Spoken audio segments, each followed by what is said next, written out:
But let's look at what the newspapers are saying on their front pages.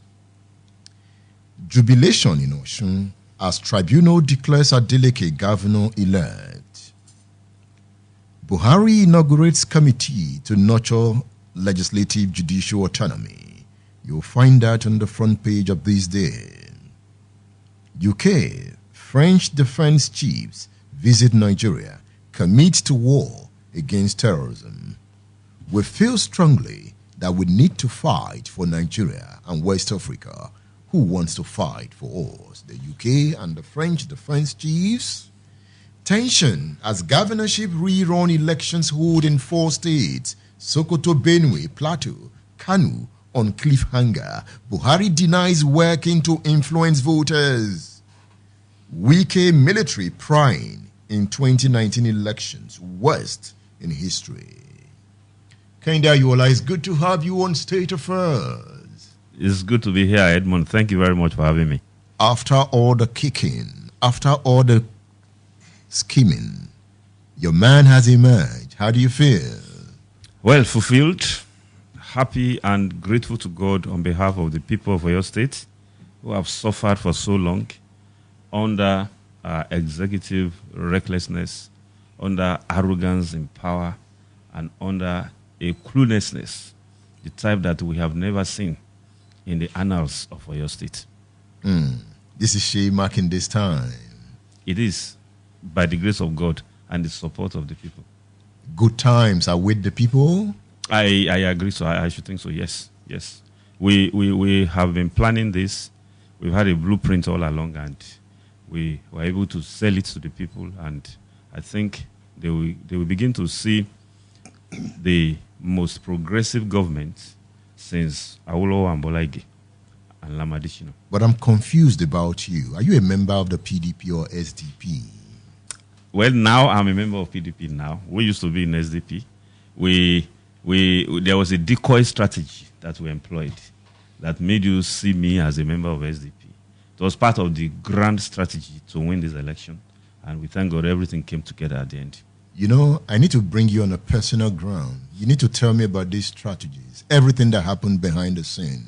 I want to know. I will tell you as Edmund, as Kehinde to Edmund, but I wouldn't want to bring it out on because it's still something that is still ongoing, and you don't want your political opponents to know what you have been up to. You don't want to know the amount of information I get that I cannot tell you here, so that we don't break the system. And that's why I don't. And that's why I don't want us to discuss it on air, also. Yeah. So that we don't break the system together, Edmund. Yes. Have you read the book, The Sahara Testaments, by Tade Ipadeola, winner of the Delphic Laurel in poetry? Tade Ipadeola, it's good to have you on State Affairs. It's good to be back, Edmund. The politicians have won again.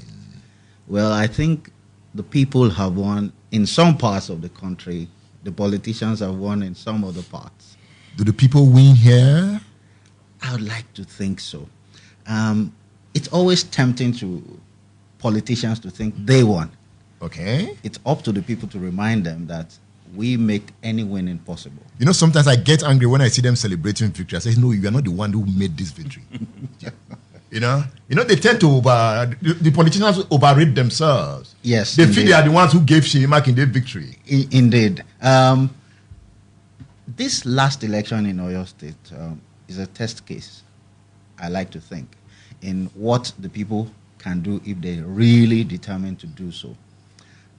If you look at the margin in the gubernatorial outcomes, you'll see that I don't think in recent history we have had that kind of margin. That should make you fear. It should make Shea Makinde fear, because it's as much an expression of the people's preference for him as it is of their resentment for the outgoing government. Tension as governorship rerun elections hold in 4 states. Kehinde Ayoola, what happens in Kano? Well, we are expecting Kano to go the way of PDP. What happened, I don't think there should even have been any cause for any rerun in the first place.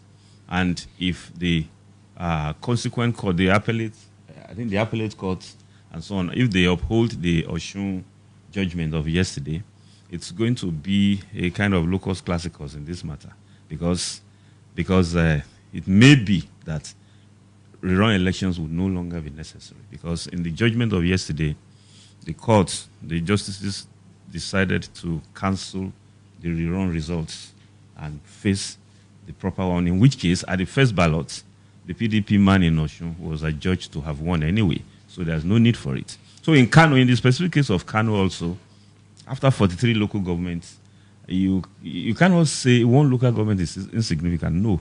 But then the wish of the people as expressed in 43 local governments is enough for you to extrapolate and say, well, Kano has gone to PDP. So I'm expecting nothing less after today. Let's look at this. Most of these states are states the PDP led till this moment. Yes. What is unique about these states? Well, when you look at all the states in contention, you realize that it's either there's a population advantage tied to the state, or there's oil and gas advantage tied to the state. That shows you that we are still a rent-seeking economy largely. What we need to do is to transition away from these kinds of... And, you know, on the larger scale, when you look at Africa, the same problem arises. You will never see problems in Botswana. Why? Because Botswana is dry. They say there's nothing there. Now they found some diamonds there. But Botswana, for close to 100 years, was the only African country in the black. That is not in debt, not torn by civil war, because people saw it as an out of the... But look at every mineral or oil-producing country in Africa. Look at the Congo. It's worse for it. Look at Nigeria. So it's the resource cost played on a national scale. Now let's go to that resource center. What is happening to Wike? Well, yes, Wike presides over or governs one of the states that sit on, our black good, the resources that gives us between 80 and 85% of our national income. And the party at the center, really, obviously, for obvious reasons, they want to control that state. And right now, it's a matter of, it's a real tug of war in that state. And the Wike and the PDP are also digging in. And what you have now is almost a near stalemate. Yes, it's becoming messy. Yes. The soldiers, the police, everybody Even is the involved. INEC has accused the military of interference, undue interference. Let's go back some 120 years in that area of Nigeria. It's always been in contention. It's interesting that you read the French and the English expressing interest in defending Nigeria Against terrorism. About 120 years ago, the French and the English were actually in a tug of war about who controls that portion of Nigeria. And we know the outcome. If your erstwhile colonial master suddenly come to agree and say, we are going to defend your interest, should you not fear the Greeks when they bring you gifts? And I think that's a throwback to what you earlier said, and rightly so, that the issue of resources is a factor. Look at the comparison you drew with Botswana and the rest of us.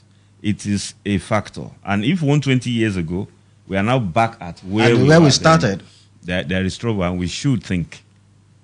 Judicial intrigues cloud supplementary polls today. Ganduje Autumn Lalong in do or die battle. You'll find that on the front page of the Saturday Vanguard. INEC protests military action. Army indicts police. Dogara raises alarm, writes ICC, US, EU, UK. Where are we headed? I think we might be headed for a constitutional crisis. Just 2 days ago, we came to know that the accused CJN of the Federation did not have 55 houses after all. He had only 5. And one of those was a gift from the federal government itself. But we have an acting CJN who quickly inaugurated the panels for the election tribunals. What I have made submissions in the past. You are a lawyer. Tell me yes, more. I've made submissions in the past that the only way out of a clear crisis in the judiciary, in the judicature in this country, is for both the for both Onoge and Tanko to be eased out of the system, because on the bench, the judges are supposed to be brothers, and it was sort of a kind of shock to me to hear Tanko claim that he was not aware that the CJN had been suspended. It's just not plausible. And you can see the ripple effect from the Supreme Court down. So the entire system is suspect. And anytime people cannot trust the outcomes from the tribunals, you ask them to take the law into their own hands. We don't want that. Have we entangled ourselves, Kehinde Ayoola? Have we entangled ourselves? Are we in trouble? Yes, we are in trouble, but it's still at the stage where everything can be reined in, where we can, control things. If the voice of reason, if some common sense come into play. Look at what he said about the judiciary. Tanko. We can also bring that to the political scene. Why is it that during the time of Professor Mahmoud Yakubu as INEC chairman, we have certainly contrived what is called inconclusive elections? Why must an election be inconclusive? The law says the plurality of votes, you must have the majority, 1. 2, you must have at least, is it 25% at least? Yeah. In at least 2/3 of the area under which you have contested. And the principle of substantial compliance is also there. The moment the election is adjudged to have substantially complied with the rules, then it is okay, it is good to go. That should have applied in the case of Oshu. They shouldn't have gone for any rerun. So what I'm saying is that, yes, we may be in some sort of trouble, but it is still at the stage where it can be controlled if common sense prevails. Oshu governorship poll. Court nullifies APC's victory, declares Adeleke winner, says rerun election illegal. Ruling reverberates across Nigeria. APC kicks Oyetola to appeal. Atiku Ekweremadu, COP, react. Militarization of elections. Retired generals should be barred from contesting presidential elections. Who is speaking? Yakasai. Buhari own words of government illegality. Traders lament. Appeal for intervention. The issues, facts, figures. Have you seen the front page of the Punch? Jubilation in Osun as tribunal declares Adeleke governor. We'll be back after this break. Don't go away.